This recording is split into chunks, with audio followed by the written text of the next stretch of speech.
오늘은 섭리하심에 대한 네 번째 말씀을 나눕니다. 오늘은 먼저 하나님의 섭리하심에서 일반 섭리와 또 특별 섭리하심에 대해서 설명을 하고, 그 다음에는 에베소서 1장 11절 모든 일을 그의 뜻의 결정대로 일하시니라 하신 말씀대로 하나님께서 모든 것, 우주, 운행, 자연 만물, 인간의 생사화복을 하나님께서 영원전부터 전지전능하신 그 기쁘신 뜻대로 작정하시고 절대 주권자로 섭리하신다면, 절대 주권자라고 하는 것은 어떤 존재도 그 주권에 개입할 수 없다, 그런 의미죠. 분명히 우연이나 운명이나 숙명론은 아니지만, 그렇다면 우리는 우리 자신의 소원이나 계획을 세울 필요가 없는 것인가? 또 소원을 가지고 계획을 세운다면 어떻게 해야 하는가? 우리의 소원과 계획은 하나님의 관계와 섭리와 어떤 관계가 있는가? 그 하나님의 섭리와 우리 소원과 계획에 대해서 말씀을 살펴보겠습니다. 섭리를 구분할 때에 섭리의 대상과 목적을 따라서 일반 섭리와 특별 섭리로 구분합니다. 또 섭리의 방법에 따라서 통상적 섭리와 비상적 섭리로 구분합니다. 먼저 그 섭리의 대상과 목적에 따라서는 일반 섭리와 특별 섭리로 구분하는데, 일반 섭리의 대상은 누구냐? 우주 전체 그리고 인간 전체에 대한 하나님의 통치하심입니다. 주된 목적은 뭐냐? 하나님께서 친히 창조하신 세계를 당신의 창조하신 목적대로 되어지도록 보존하시고 통치하시기 위함입니다. 특별 섭리의 대상이 있습니다. 에베소 1장 말씀대로 창세전에 그 기쁘신 뜻대로 택하사 예수 그리스도로 말미암아 자기의 아들들이 되게 하시기로 예정하신 자들, 특별 섭리의 대상입니다.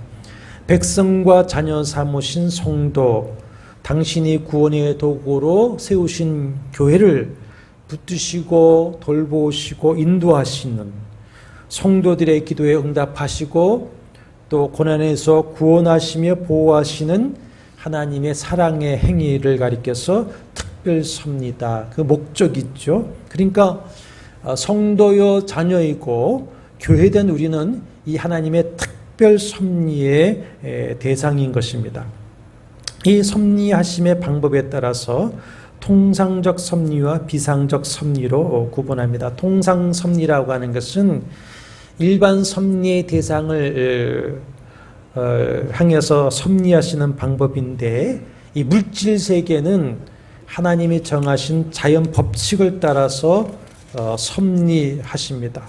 하나님께서 천지 창조하실 때에 주신 그 만물의 법칙, 그리고 주신 부여하신 성질이 변하지 않도록 보존하시고, 또 지난 시간에 태양의 운동을 통해 말씀한 바와 같이 그렇게 되도록 힘을 공급해 주시고 다스리시는 것입니다. 노아 때 온 세상을 심판하신 후에 무지개 언약대로 자연 법칙을 붙들어 주시는 것이죠. 그리고 정신이 있는 세계는 하나님께서 만들어 놓으신 마음의 작용이 뭘까요?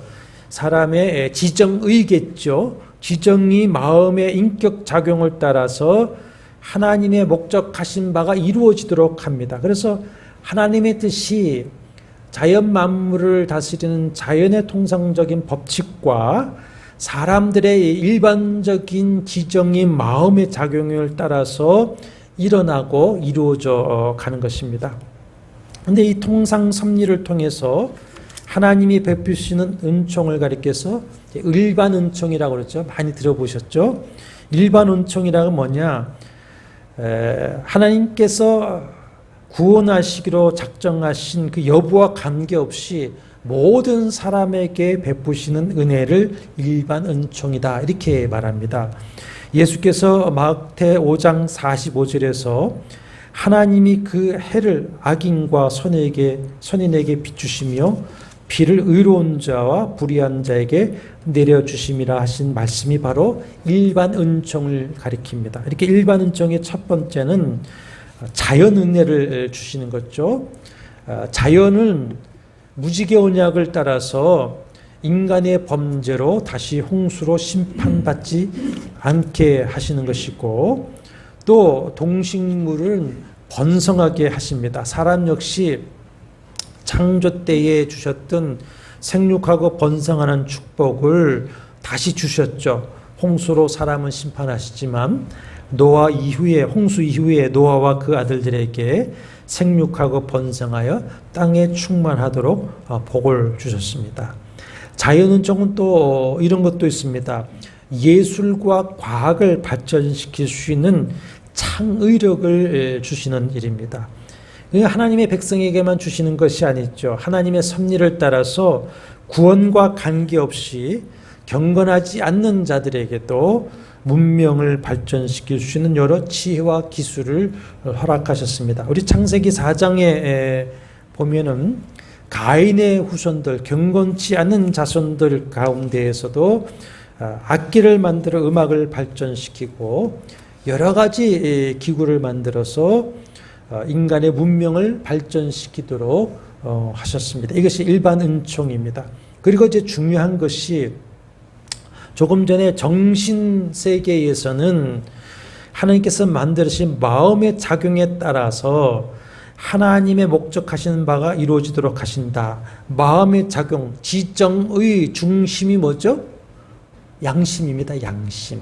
우리의 양심이 마음의 작용의 중심입니다.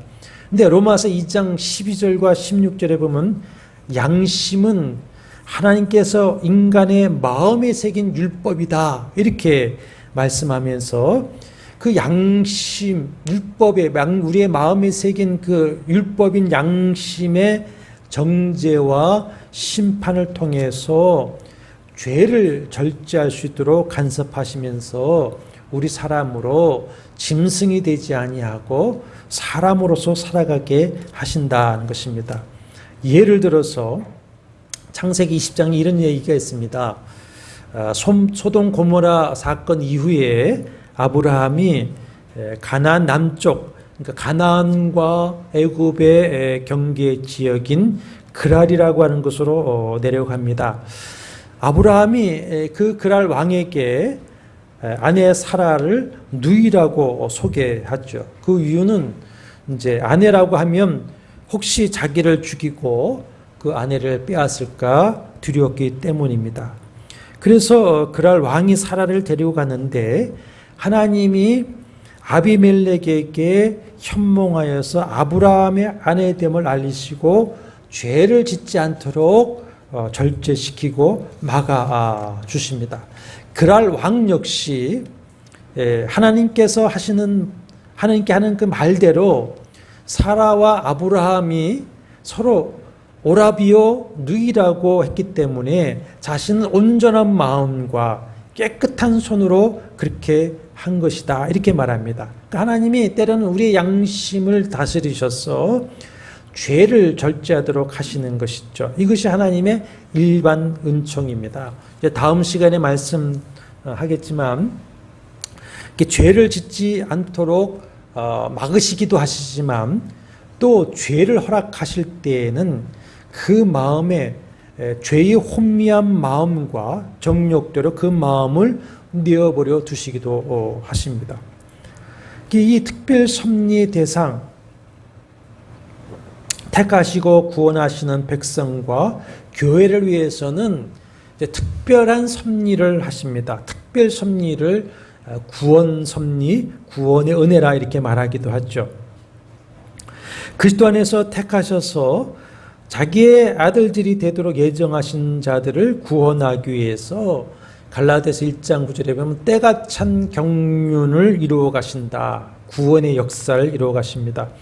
범죄한 아담과 하와에게 가죽옷을 지어 입히시죠. 그리고 창세기 3장 15절에 여자의 후손을 통해서 구원하실 것을 언약하시고는 그 구원의 언약을 이루기 위해서 섭리해 나가십니다. 성경이 바로 그 구원의 역사를 기록한 것이죠. 그래서 인류의 역사, 세계 역사는 누구의 역사입니까? 히스토리, 주님의 구원하신 역사입니다. 그것밖에 없습니다. 하나님 어떻게 섭리하십니까? 택하신 아브라함을 부르시고 믿음으로 의롭다 하십니다. 유월절 어린 양으로 예수 그때의 모형을 삼으시고 하나님의 백성을 출애굽시킨 이후에도 끝까지 구원으로 인도하시고 율법을 통해 성화의 길을 가게 하셨습니다. 이스라엘과 유다 왕국을 섭리하셨습니다.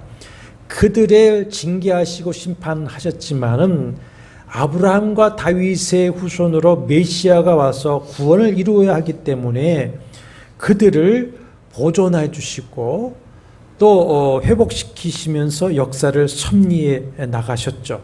그 구원의 역사를 성육신하신 예수 그리스도를 통해서 성취하시고는 성령을 보내셔서 택한 자로 믿고 거듭나게 하시고 인을 치십니다. 그리고 끝까지 모든 것이 합력하여 선을 이루게 하셔서 우리로 하여금 믿음을 지키며 끝까지 구원에 이르도록 은혜로 우리를 붙드시고 인도하시고 다스려 주시는 것, 이것이 특별 섭리 은혜입니다.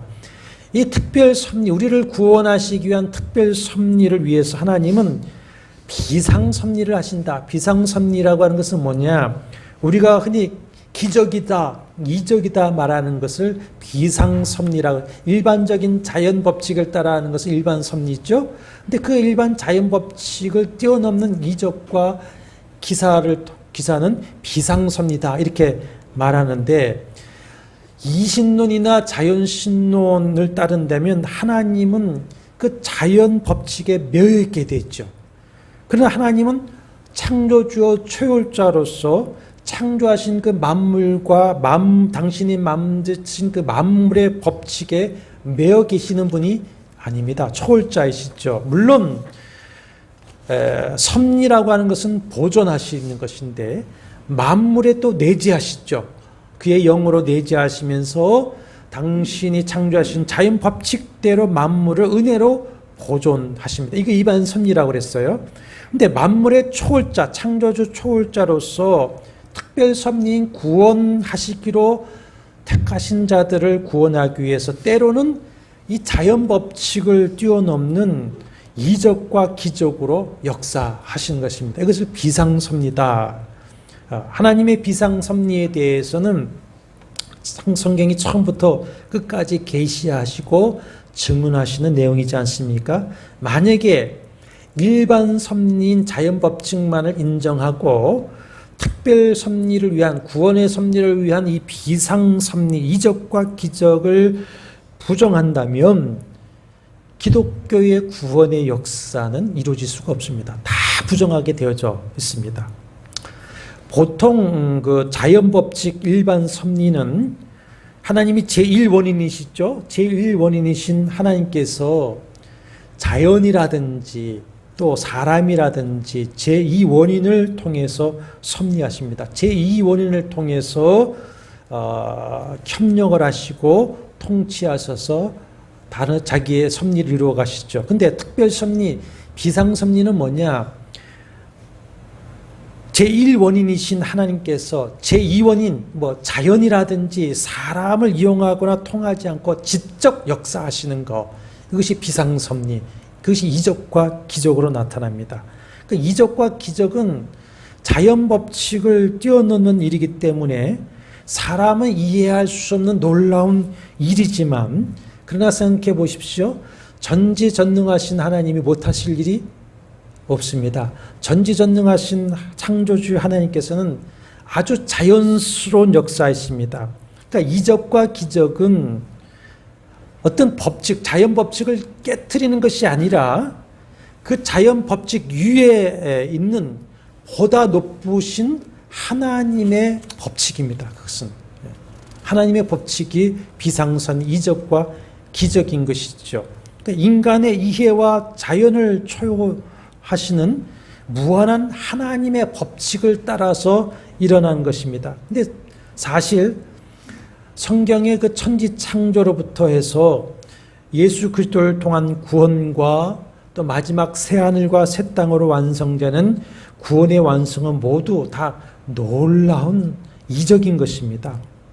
성경의 계시를 보면은 이것을 통해서 구원의 역사를 이루어지지 않았습니까? 예를 들어서 아브라함과 사라에게 이삭을 주신 것 이적입니다. 애굽을 심판하는 열재앙, 홍해 사건과 만나 메추라기 사건, 요단을 건너는 일과 여리고를 무너뜨리는 사건, 해를 멈추기도 하고 뒤로 물러가기도 하시고 병자를 고치기도 하시고 죽은 자를 일으키셨습니다. 성자 하나님의 성육신하심, 부활하심, 승천은 다 초자연적인 이적이지 않습니까? 그 자연법칙 안에 사는 자들은 이것을 도무지 인정하고 믿지 못하지만 믿는 자는 자연법칙 안에서 살지만 자연법칙을 넘어서 하나님의 비상법칙 안에서 살아가는 것이 믿는 자입니다. 특별히 우리가 거듭나서 하나님의 자녀가 되는 것, 그야말로 기적 중에 기적입니다. 기적이 아닐 수는 없으면 안 되죠. 그래서 우리의 거듭난 믿음을 가리켜서 재창조라고 말할 정도로 이거는 기적입니다. 기적. 이 구원의 역사를 이루기 위해서 하나님은 비상섭리를 하십니다. 오늘도 당신이 부르시고 당신을 사랑하는 백성, 자녀들인 우리를 구원으로 인도하시고 또 그것을 통해서 당신의 영광을 나타내기 위해서 때때로 하나님의 섭리 안에서 우리에게 이적과 기적으로 신의 은혜를 베풀어 주신다고 하는 것을 믿으시길 바랍니다. 보통은 은혜를 베푸실 때에 일반 섭리로 베푸시죠. 예를 들어서 병자를 치료하실 때에 보통 어떻게 하십니까? 의사를 만나게 하시고 의료 기술을 통해서 하시죠. 또 복 있는 사람을 붙여주셔서 그 사람을 통해서 취업도 되고 사업도 되어지는 그 은혜를 주시는 것입니다. 그때 제1원인이신 하나님께서 제2원인을 사용하시는 은혜를 베푸시는데, 근데 보면은 그 은혜를 받은 사람이 병 고침을 받았다든지 문제 해결을 받았다든지 이런 은혜를 받은 사람이 제1원인인 하나님께만 감사하는데 그것을 위해서 쓰임받은 제2원인으로 쓰임받는 사람들도 존경해야 되고 감사를 해야 된다는 것입니다.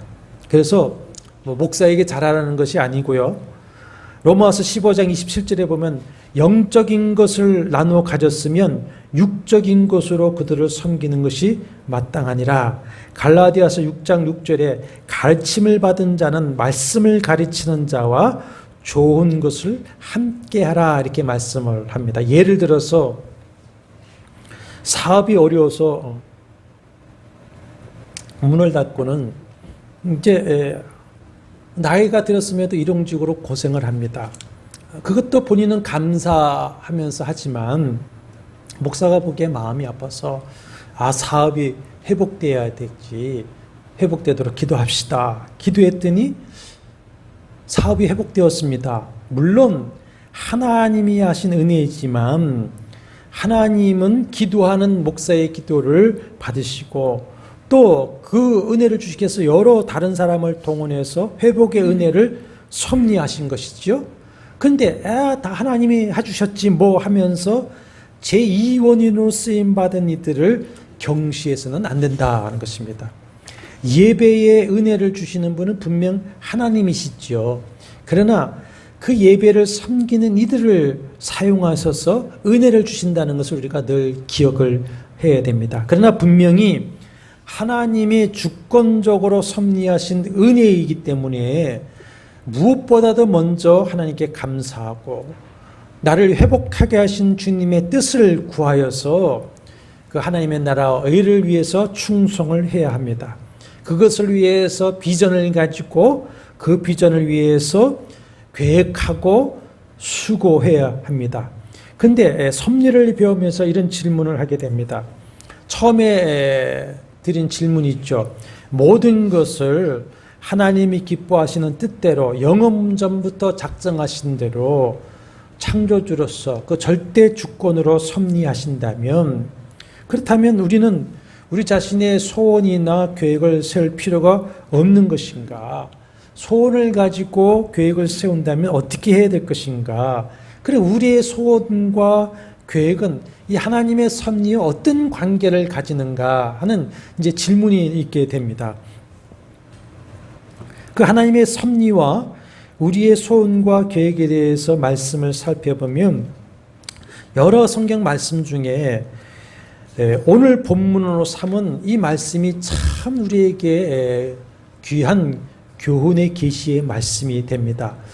이 본문 말씀의 중심이고 결론 말씀은 15절입니다. 15절 다시 읽어보실까요? 너희가 도리어 말하기를 주의 뜻이면 우리가 살기도 하고 이것이나 저것을 하리라 할 것이거늘 했습니다. 주의 뜻이면 우리가 살기도 하고 이것이나 저것을 하리라 할 것이라 입니다. 그 먼저 생각할 것은 인간의 자유의지, 선택의 자유와 계획, 행위와 섭리의 관계입니다. 이것도 다 하나님의 섭리 안에 있는 것인데 우리의 자유의지와 하나님의 섭리는 결코 충돌되지 않습니다. 우리가 자유의지를, 하나님 주신 자유의지를 가지고, 제가 섭리를 강처럼 비유했죠. 넓고 도도하게 흐르는 강이 있는데 우리의 자유의지는 이쪽 편이 편한 것 같아, 저쪽 편이 좋은 것 같다, 또 나는 가운데 가는 것이 옳은 것 같다, 이렇게 헤엄칠 수 있지만은 다 그 자유의지로 그 선택할 수 있지만 다 하나님의 섭리 안에서 흘러가는 것이다 한 것처럼 우리 자유의지를 가지고, 우리 꿈을 가지고 그 꿈을 위해서 계획을 잘 세우고 실행하는 것조차도 전지하신 하나님의 섭리 안에 계획되어지고 있는 것이다. 하나님은 우리가 그 자유의지를 가지고 선택하고 꿈과 계획을 가지고 행하는 것을 통해서 하나님이 기뻐하시는 뜻, 우리를 향하신 하나님 아버지의 선하신 뜻이 이루어지도록 그 모든 것에 합력하여서 선을 이루도록 섭리하여 주신다는 것입니다. 그것이 로마서 8장 28절 말씀이죠. 그런데 보면은 하나님의 백성이고 자녀인 우리도 우리가 소원하고 계획하는 대로 사라지지를 않습니다. 그래서 어떤 때는 저도 내 뜻대로 안 된다, 그런 말을 하기도 합니다. 예를 들어서 사도행전 16장에는 사도 바울 일행의 2차 전도 여행의 기록이 시작됩니다. 그들은 1차 전도 여행과 같이 1차 전도 여행인 이제 아시아에서 성공했기 때문에 그 아시아에서 전도하기를 또 원했습니다. 그런데 가는 곳마다 전도의 문이 열리지를 않습니다. 그 이유를 뭐라고 말씀하시냐면 그들은 아시아에서 말씀을 전하기를 원해서 이곳에 가자 이렇게 계획을 세우고 갔지만 6절에 보면은 성령이 아시아에서 말씀을 전하지 못하게 하시기 때문에 7절에 보면 애쓰되 자기들의 계획대로 하려고 애쓰지만 예수의 영이 허락하지 아니하신지라 했습니다. 그러다가 유럽의 관문인 드로아 항구까지 가게 되었는데 답답한 마음에 그들이 기도할 곳도 없으니 한적한 해변에 나가서 밤에 기도합니다. 그때에 마게도니아로 건너 우리를 도우라는 환상을 보게 되고 하나님이 저 사람들에게 복음을 전하라고 우리를 부르신 줄로 인정하고서는 헬라로 건너가 복음을 전하려고 하니까 11절에 보면은 무슨 단어가 아니면 직행하였더라. 직행이 뭡니까? 형통하였더라 했죠. 여기까지 문이 다 맞췄는데 문이 활짝 열리고 형통하게 되었더라, 이런 말을 하고 있습니다. 로마서는 고린도에서 로마 교회에 보내는 편지인데 로마서 15장 22절 25절에 보면은 바울은 로마에 가기를 여러 번 시도했고 그 로마에 가서 로마 교회의 후원을 받아서 서바나는 스페인이죠. 당시 땅끝이죠. 주의 말씀대로 땅끝인 서바나로 가서 복음을 전하기를 원한다 그랬습니다. 기도는 하지 않았겠습니까? 기도의 사람이니. 그러나 거기서 뭐라면 지금은 내가 예루살렘으로 돌아가야만 한다 이렇게 말을 하고 있어요. 자, 우연을 믿는 자, 운명론자, 숙명론자는 이렇게 말할 것입니다. 내가 내게 행운이 있으면 이런 일 저런 일을 할 수 있을 것이다 라거나 이런 일 저런 일을 하는 것이 내 운명이고 숙명이라면 내가 소원을 가지고 계획하고 힘쓰지 않아도 하게 될 것이다 이렇게 말하지 않겠습니까? 근데 여러분 여행이라든지 운명이라든지 숙명이라고 하는 것은 아무것도 아닙니다. 우상이라고 하는 말의 뜻이 뭡니까? 헛된 것입니다. 헛된 것. 아무것도 아니라서 아무것도 할 수가 없는 것이 우상입니다. 공허한 것뿐이죠. 거짓 신들의 미혹이죠. 여행, 운명, 숙명은 다 자신들의 책임과 죄책을 모면해 보려는 어리석은 변명이요 책임전가에 불과한 것입니다. 그렇다면 살아계신 우리 하나님 아버지의 섭리하심을 믿는 성도는 어떻게 말하고 믿고 말해야 하는가? 야고보서 4장 15절입니다. 너희가 도리어 주의 뜻이면 우리가 살기도 하고 이것이나 저것을 하리라 할 것이다 라고 하는 것입니다. 공동번역은 이렇게 번역을 했습니다. 그러므로 당신들은 만일 주님께서 허락해 주신다면 우리는 살아가며 이런저런 일을 해보겠다 하고 말해야 할 것이다. 이렇게 번역을 했습니다. 우리가 비전을 가지고 계획을 세울 때 만약 이것이 주님의 뜻이라면 내가 그런 소망을 가지고 이런저런 계획을 세우겠고 내가 소망을 가지고 이런저런 계획을 세웠지만 주님의 뜻이라면 주님이 허락하신다면 그것도 할 수 있고 하겠다 이렇게 된다는 것이죠. 하나님의 뜻을 구하고 하나님의 섭리하심의 은혜를 구해야 하는 것입니다. 그래서 바울이 로마에 가고자 하는 소원을 로마 교인들에게 말할 때에도 1장 10절에 보면은 어떠하든지 이제 하나님의 뜻 안에서 너희에게로 나아갈 좋은 길을 얻기를 구하노라 그랬습니다. 하나님의 뜻 안에서.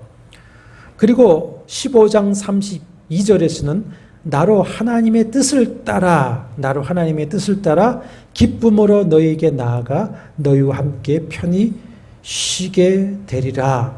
자, 하나님의 뜻 안에서 너에게 좋은 길을 얻기를 원한다. 하나님이 뜻을 따라서 기쁘게 가서 너희와 좀 편히 쉬겠다. 바울이 사역하느라고 너무 지치죠.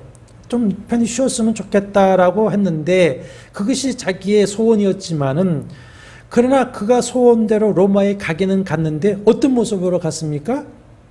사슬에 매인 죄인으로 갔습니다. 그것도 풍랑을 만나서 겨우 목숨을 건져서 로마에 가서 쉬기는 무엇입니까? 감옥에 갇히지 않습니까?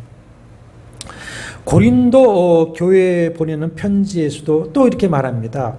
고전 3장 19절에 주께서 허락하시면, 아까 로마서에서는 하나님의 뜻이면 그랬는데 고린도 교회에다가는 주께서 허락하시면 내가 너에게 속히 나아가겠다. 후서에서도 여전히 전서를 보내고 나서 또 못 갔습니다. 그러니까 후서를 보낼 때에도 뭐라고 하냐면 주께서 허락하시면 얼마 동안 너희와 함께 유하기를 바란다 그랬습니다. 그러니까 하나님의 뜻을 따라서 주의 뜻이면 주님이 허락하시면 내가 여기저기도 가고 거기서 얼마 동안 이것도 하고 저것도 할 수 있겠다. 하나님의 섭리를 믿는 신앙인이 소망을 가지고 계획하고 기도하는 내용이 그러는 것이죠. 하나님의 뜻이면, 주님의 뜻이면, 주님이 허락하시면 이것입니다. 예수께서도 보십시오.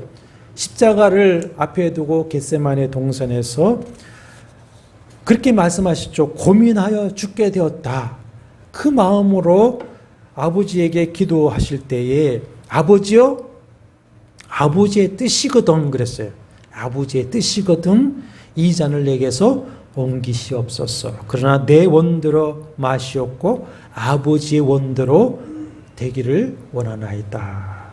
그런데 오늘 본문을 보면은 전혀 주님의 뜻을 구하지도 않고 하나님의 섭리하심을 의지하지도 않는 사람의 말이 13절에 나옵니다. 13절입니다.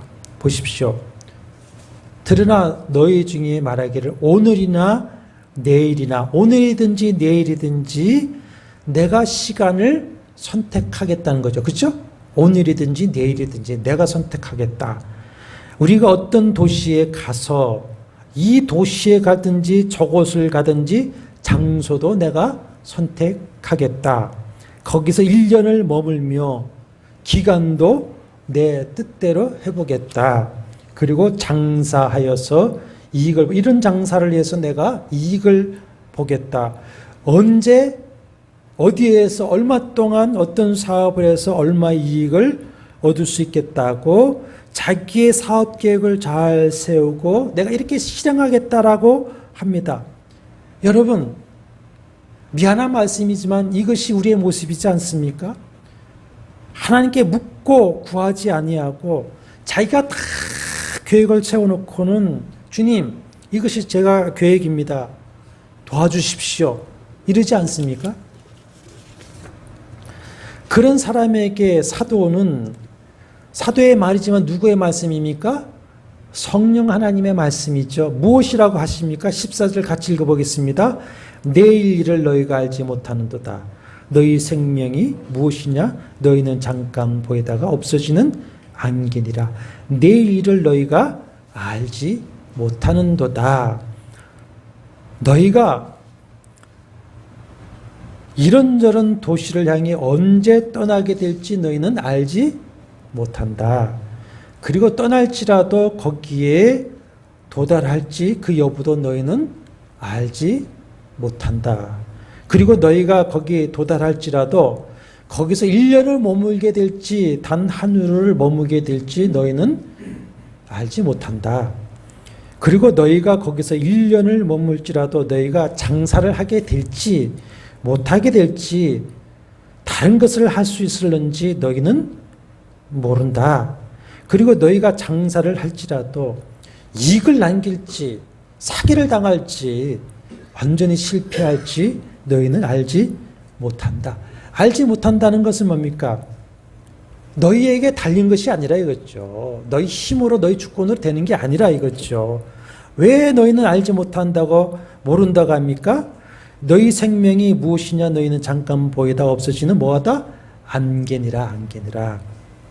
추운 아침에 피 올라서 자욱하게 대지를 가릴 정도로 안개는 힘이 있습니다. 근데 그 안개, 해가 뜨면 한순간에 다 자취를 찾을 수 없이 힘없이 사라져버리죠. 그 안개와 같은 존재이기 때문에 너희는 내일을 알 수가 없다. 너희 인생을 너희의 소원이나 계획대로 할 수 있는 힘, 너희 인생을 스스로 통제할 수 있는 힘, 그 권한도 너희에게는 없다. 이거 없다. 그럼 누구에게 있다는 것입니까? 창조주, 섭리주이신 여호와 하나님께 있는 줄로 믿습니다. 하나님이 우리의 생사화복, 우리의 호흡까지도 주관하시고 섭리하십니다.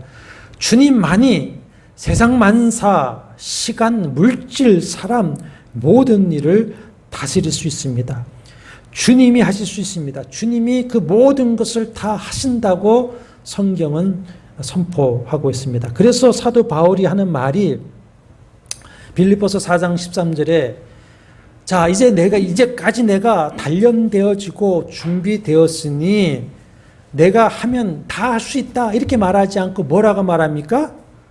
내게 능력 주시는 자 안에서 내가 모든 것을 할 수 있느니라 그랬습니다.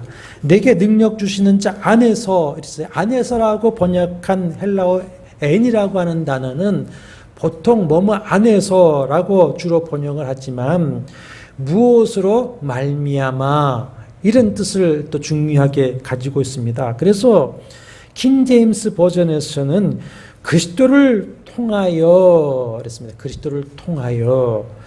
우리말 공동 번역에서는 나에게 능력을 주시는 분에게 힘입어 이렇게 번역. 힘입어 나는 무슨 일이든지 할 수 있습니다. 로마서 11장 36절 하나님의 섭리에 대한 찬양이 있죠. 만물이 주에게서 나오고 주로 말미암고 주에게로 돌아갑니다. 주로 말미암고 창조주여 절대 주권으로 섭리하시는 주님의 뜻 안에서 주님을 통해서 그 은혜 안에서 그분이 힘주시면 그분이 도와주시면 주님의 뜻이라면 주님이 허락하시면 우리가 이것도 할 수 있고 저것도 할 수 있다는 것입니다. 그러니까 13절 말을 다시 하나님의 섭리를 따라서 말하면 이렇겠죠. 오늘이나 내일이나 오늘 떠날지 내일 떠날지 누가 결정하실 것이다? 하나님이 결정하신다. 우리가 가게 되는 것도 가지 못하게 되는 것도 하나님의 뜻 안에 있다. 어떤 도시일지 그것도 하나님이 인도하실 것이고 거기서 1년을 머물게 되는 기간도 또 거기 정착하게 될지 아니면 거기서 쫓겨나게 될지 옮기게 될 것인지도 누구의 손에 있다? 하나님의 손에 있고 장사를 하여서 이익을 보리라는 것도 거기서 장사를 하게 될지 하더라도 성공할지 실패하게 될지 이것도 뭐에 있다? 하나님의 섭리하심에 있다. 섭리하심에 있다. 그러면 이렇게 말하면 내 소망과 계획은 소용없는 것인가 할 수 있지만 그러나 한번 생각을 해보십시오. 우리는 자유의지를 따라서 내 소망과 내 계획을 따라 할 수 있습니까? 없습니까? 할 수 있습니다. 그러나 그 소망과 계획에 성공할지 실패할지 모릅니다. 왜 그렇습니까? 내일조차 모르는 자기가 자기를 주관할 수 있는 힘이 없는 안개 같은 존재이기 때문입니다. 그러면 그런 자신이 어떤 소원을 가지고 계획을 세우고 실행하는 것과 비록 내가 아침 안개와 같은 존재이지만 하나님의 주권자 대신 섭리자 대신 나의 왕 대신 나의 인생의 주인 되심을 인정을 하고 그 자비하신 하나님 어떤 과정을 거치든지 간에 하나님이 내게 선하고 의로운 뜻을 이루어 가실 것이라고 하는 그 하나님의 섭리하심을 믿고 로마서 12장 1절과 2절이 있죠. 그 아버지 하나님의 선하시고 기뻐하시고 온전한 뜻이 무엇인지 구하고 찾아서 분별을 하여서 자기 몸, 자기의 삶을 기뻐하시는 산제물로 드리면서 그 아버지 하나님의 선하시고 의로우신 그 섭리의 손에 모든 것을 맡기고 의지하는 것, 어떤 것이 더 좋겠습니까? 불신의 마음은 다른 대안이 없으면서도 하나님을 부정하고 거부하는데 얼마나 어리석었습니까? 내가 주님의 뜻을 구하고 만일 주님의 뜻이라면 하나님이 허락하신다면 내가 이런 비전도 가지고 이런저런 계획을 세워 실천하겠노라고 한다면 나는 흔들리지 아니하는 반석 위에 내 인생을 세우는 것입니다. 예수께서 그 집을 반석 위에 지은 지혜로운 사람과 같으리니 비가 내리고 창수가 나고 바람이 불어 그 집에 부딪히되 무너지지 아니한다 그랬습니다. 왜 그렇습니까? 하나님의 비전에, 하나님의 섭리 위에 내가 세워졌기 때문에. 그래서 다윗이 노래하죠. 여호와는 나의 힘이신 여호와여 내가 주를 사랑하나이다. 시편 18편입니다. 여호와는 나의 반석이시요 나의 요새시요 나를 건지시는 이시요 나의 하나님이시요 내가 그 안에 피할 나의 바위시요 나의 방패시요 나의 구원의 뿌리시요 나의 산성이시로다. 다윗이 그래서 노래할 수가 있는 겁니다. 여러분, 사람은 나는 할 수 없지만 하나님은 하실 수가 있습니다. 아멘이십니까? 자, 누가복음 18장 한번 찾아서 펼치시면서 한번 들어보십시오. 누가복음 18장에 보면은 18절 이하에, 마태복음 19장 10절 이하에 나오는 얘기인데 이런 이야기가 있습니다. 어떤 부자 관원 하나가 예수께 와서 선한 선생님이여 내가 무엇을 하여야 영생을 얻겠습니까? 묻습니다. 주님께서 10계명을 쭉 말씀하시면서 계명을 다 지키라. 선생님 다 지켰습니다. 아직도 무엇이 부족하겠습니까? 그러니까 뭐라고 하십니까? 내가 온전하고자 하면 22절이죠. 내 소유를 다 팔아 가난한 자들에게 나누어 주라. 그러면 하늘에서 내게 보화가 있을 것이다. 그리고 와서 나를 따르라. 그러니까 그 큰 부자가 재물을 다 나누어 주라는 그 말씀에 순종하지 못하고 심히 근심하다가 돌아갑니다. 그 돌아가는 뒷모습을 보시면서 뭐라고 하시죠?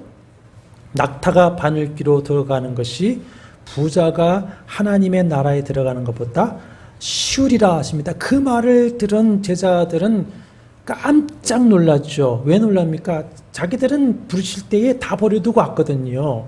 그런데도 낙타가 바늘귀로 들어가는 것보다 못하다 하신 거예요. 그러니까 하는 말이, 그러면 누가 구원을 얻을 수 있겠습니까? 이렇게 묻습니다. 이 말은, 그러면 그렇게 해야만 한다면 뭐 계명 다 지키고 소유를 다 팔아 가난한 자들에게 나눠주고 주님을 따라야만 한다면 도대체 구원받을 사람이 어디 있겠습니까? 이게 공동번역입니다. 누가 그렇게 해서 구원을 얻을 수 있겠습니까? 말씀하신 대로 그렇게 할 수 있는 사람이 누가 있겠습니까? 그 말이죠. 누가 그렇게 해서 구원을 받겠습니까? 할 수가 있겠습니까? 그래야 주님이 뭐라고 대답하시는 겁니까? 27절이죠. 무릇 사람이 할 수 없는 것을 하나님은 하실 수 있느니라 그랬습니다. 이 말씀은 하나님께서 섭리하시면, 하나님께서 붙들어 주시고 다스려 주시면 그렇게 할 수 있는 의지가 생기는 것이고 그렇게 할 수 있게 된다는 것입니다. 그러니까 우리가 가지고 있는 선하고 의로운 의지조차도 어디에서 나오는 겁니까? 하나님의 섭리하시는 손에서 나오는 겁니다. 여러분, 우리가 믿고 거듭난 것은 내가 한 것이 아니라 누가 하신 겁니까? 하나님이 하신 줄로 믿습니다. 아멘이십니까? 그러니까 사람은 할 수 없지만 죽은 놈이 어떻게 스스로 살아납니까? 사람은 못하지만 누가 하신 겁니까? 하나님이 하신다는 것이죠. 지금 내가 할 수 없어 보이는 거, 안 될 것 같은 거, 내 능력 밖의 것, 욥의 고백대로 지금 보이지 않는 것들, 할 수 있는 힘과 능력이 없는 것이라도 바울이 고백하는 것처럼, 베드로, 야고보가 고백하는 것은 주의 뜻이라면, 주님이 허락하신다면, 주님이 섭리해 주신다면 모든 것이 합력하여 선을 위해서 할 수 있게 될 줄로 믿습니다. 될 줄로 믿습니다. 이것이 하나님의 섭리이십니다. 그래서 사도 바울이 그렇게 고백하지 않습니까? 내게 능력 주시는 자 안에서, 능력 주시는 자로 말미암아 내가 모든 것을 할 수가 있느니라. 주님이 뜻이라면, 주님이 허락하시면, 주님이 섭리해 주신다면 나는 다 할 수 있다.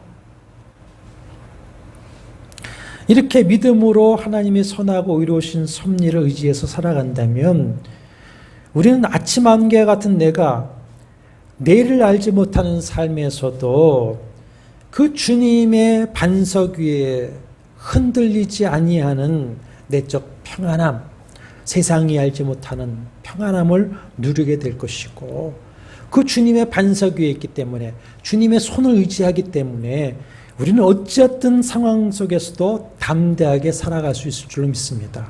그래서 섭리신앙의 유익점이죠. 그러니까 나는 신실한 성도로 살아갈 수가 있는 겁니다. 불안하지 않습니다. 흔들리지 않습니다. 언약과 사람에게 신실하게 살아갈 수 있는 성도가 되는 겁니다. 그러므로 내 꿈과 계획을 붙들지 마십시오. 내 꿈과 계획은 아침 안개와 같이 쓰러집니다. 안개가 사라지는 거 쓰러진다고 그러죠. 쓰러지고 맙니다. 요엘서 2장과 사도행전 2장에 말씀하신 대로 성령 충만을 구해서 성령이 내게 주시는 하나님의 꿈을 꾸시길 바랍니다. 하나님의 꿈을 붙드십시오. 그 성령이 주시는 하나님의 비전을 붙들고 하나님의 나라와 의를 위해서 하나님의 영광을 소망하면서 그 꿈의 계획을 세우는 것입니다. 그러면 주님께서 이 모든 것을, 그 나라와 의를 구하니 이 모든 것을 더해 주실 것이고, 하나님을 사랑하는 자 곧 그 뜻대로 부르심을 입은 자들에게는 모든 것이 합력하여 선을 이루게 하실 줄로 믿습니다. 그러므로 주님의 뜻을 붙잡고 주님의 섭리하심을 의지하시길 바랍니다. 하나님 모든 것을 섭리하신다고 해서 꿈을 갖지 말라, 계획을 세우지 말라, 그렇게 하지 않아도 된다가 아닙니다. 우리가 분명히 기억해야 될 말씀이 있습니다. 잠언서 한번 보시죠. 16장 9절. 사람이 마음으로 자기의 길을 계획할지라도 그 걸음을 인도하시는 이는 누구시다? 여호와 신이라. 자, 19장 21절 한번 보십시오. 19장 21절. 932쪽에 같이 읽어보겠습니다. 사람의 마음에는 많은 계획이 있어도 오직 여호와의 뜻만이 완전히 서리라. 아멘이십니까? 예. 그러므로 그 하나님의 섭리 앞에 우리가 오직 겸손한 마음, 믿음으로 하나님이 허락하시면, 주의 뜻이면 이런 신앙의 자세를 가지고 성도다운 꿈을 가지고 계획을 세워야 합니다. 신명기 29장 29절 계속 몇 시간 반복을 했습니다. 하나님께 속한 감추어진 일, 하나님의 섭리하시는 일은 지금 우리가 알지 못합니다. 그러나 우리에게 나타나신 일, 우리에게 주신 그 율법의 모든 말씀은 다 압니다. 그 율법의 말씀을 반석 삼아서 예수께서 내 말을 믿고 지키고 행하면 반석에 세우는 것이다 했어요. 그 말씀의 반석을 삼아서 그 반석 위에 만일 주님의 뜻이라면, 주님이 허락하시면이라고 하는 신앙의 자세로 꿈을 꾸고 계획을 하는 겁니다. 그리고는 어떻게 합니까? 주님을 사랑하고 주님께 의뢰하고 기도하고 말씀대로 순종하는 겁니다. 그러면 주님이 모든 것이 합력하여 선을 이루어 섭리해 주심으로 주님이 이루어 주시고, 그것을 이루시는 것을 통해서 주님이 나를 통해 영광을 받으실 것입니다. 이것이 바로 하나님의 종된 백성들의 삶이 되어야 되고, 우리는 이 삶을 죽는 그날까지 그렇게 살아야만 합니다. 머스트입니다. 살아내야만 합니다. 다음 시간에는 가장 질문과 반론이 많은, 그럼 죄와 죄에 대한 하나님의 선이 다 하나님이 섭리하신다면 이 죄는 어떻게 되느냐라는 것에 대해서 말씀을 나눠보도록 하겠습니다. 여호와는 내게 복을 주시고 너를 지키시기를 원하며, 여호와는 그의 얼굴을 내게 베푸사 은혜 베푸시기를 원하며, 여호와는 그 얼굴을 내게로 향하여 드사 평강 주시기를 원하노라. 주 예수 그리스도의 은혜와 하나님의 사랑과 성령의 교통하심이 너희 무리와 함께 있을지어다. 아멘.